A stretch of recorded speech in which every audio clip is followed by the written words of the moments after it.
അമേരിക്കയുടെ വാണിജ്യ പ്രതിനിധി ജാംസൺ ഗ്രീറിൻ്റെ ആദ്യത്തെ പ്രതികരണം വന്നത് ഇന്ത്യക്കാർക്ക് വലിയ ഗുണകരമായ ഒരു സംഭവമാണ് സംഭവിച്ചിട്ടുള്ളത് എന്നുള്ളതാണ് അദ്ദേഹത്തിൻ്റെ പ്രതികരണം. ഇന്ത്യക്ക് വളരെ നല്ല ഡീലാണ് കിട്ടിയത് എന്നുള്ളൊരു ഇതിൽ എന്ന് അദ്ദേഹം യൂറോപ്യൻ യൂണിയന് ഏതാണ്ട് ഒരു കുറ്റപ്പെടുത്തുന്ന രീതിയിലുള്ള ഒരു പ്രതികരണമാണ് അദ്ദേഹം നടത്തിയത്. ഇന്ത്യയും യൂറോപ്യൻ യൂണിയനായിട്ട് ഏതാണ്ട് 19 വർഷമായിട്ട് ഡിസ്കസ് ചെയ്തുകൊണ്ടിരുന്ന ഒരു പോയിൻ്റാണ് FTA എന്ന് പറയുന്നത്, സ്വതന്ത്ര വ്യാപാര എഗ്രിമെൻ്റ് എന്ന് പറയുന്നത്, FTA ഫ്രീ ട്രേഡ് എഗ്രിമെൻറ്റ്. അപ്പോൾ അതാണ് കഴിഞ്ഞ ദിവസം അവർ ഒപ്പുവെച്ചിട്ടുള്ളത്. അപ്പോൾ സ്വാഭാവികമായിട്ട് ഈ FTAകൾ വരുമ്പോഴത്തേക്ക് രണ്ട് രീതിയിലുള്ള ഇമ്പാക്റ്റുകളുണ്ടാവും. ഒന്ന്, ഇപ്പോൾ രണ്ട് FTAകളിൽ വരുന്നത്, ഒന്ന് നമ്മുടെ കമ്പാരിറ്റീവ് അഡ്വാൻറ്റേജ്, ഒരു രാജ്യം എന്നുള്ള നിലയിൽ ഇന്ത്യക്കുള്ള കമ്പാരിറ്റീവ് അഡ്വാൻറ്റേജ് എന്തെല്ലാമാണ്, യൂറോപ്പിനുള്ള കമ്പാരിറ്റീവ് അഡ്വാൻറ്റേജ് എന്തെല്ലാമാണ്. അപ്പോൾ ഇത് രണ്ട് തമ്മിലുള്ള ഒരു ബാലൻസിങ് ആണ് എല്ലാ FTAകളിലും നടക്കുന്നത്.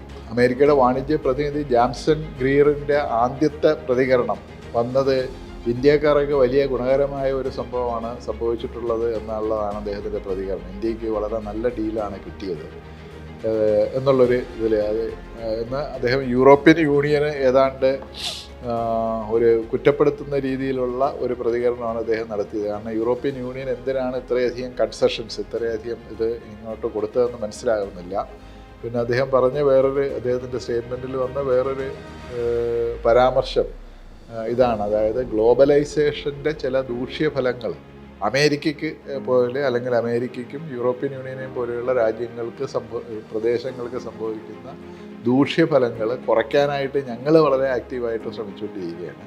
അപ്പോഴാണ് യൂറോപ്യൻ യൂണിയൻ കൂടുതൽ ഗ്ലോബലൈസേഷൻ എന്നുള്ളൊരു നിലയിലേക്ക് പോകുന്നു എന്നുള്ളൊരു പരാമർശം അദ്ദേഹം നടത്തിയിട്ടുണ്ട്.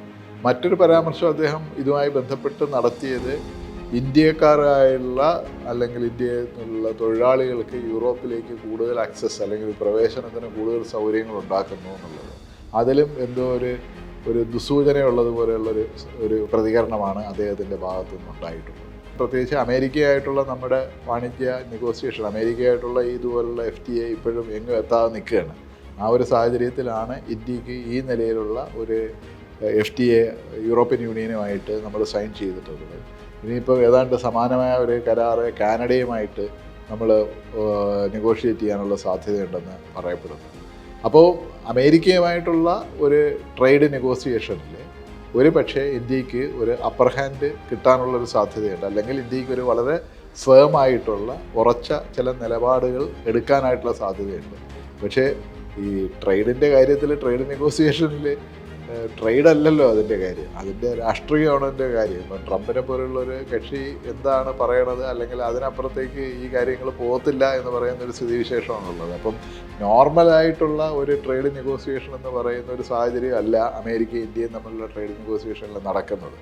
അപ്പോൾ അതിനെ നമ്മൾ വേറൊരു നിലയിൽ തന്നെ കാണേണ്ടി വരും. അത് ജിയോ പൊളിറ്റിക്സുമായിട്ടും പിന്നെ ട്രംപ് എന്ന് പറയുന്ന വ്യക്തിപരമായിട്ടുള്ള താല്പര്യങ്ങളായിട്ടും അങ്ങനെ പലതുമായിട്ടും കെട്ടുപണഞ്ഞ് കിടക്കുന്ന ഒരു സംഭവമാണ്. അപ്പോൾ അതുകൊണ്ട് തന്നെ അതിനെ നമുക്ക് ഇതുമായിട്ട് ഒരു 1-to-1 കമ്പാരിസൺ സാധ്യമാണ്.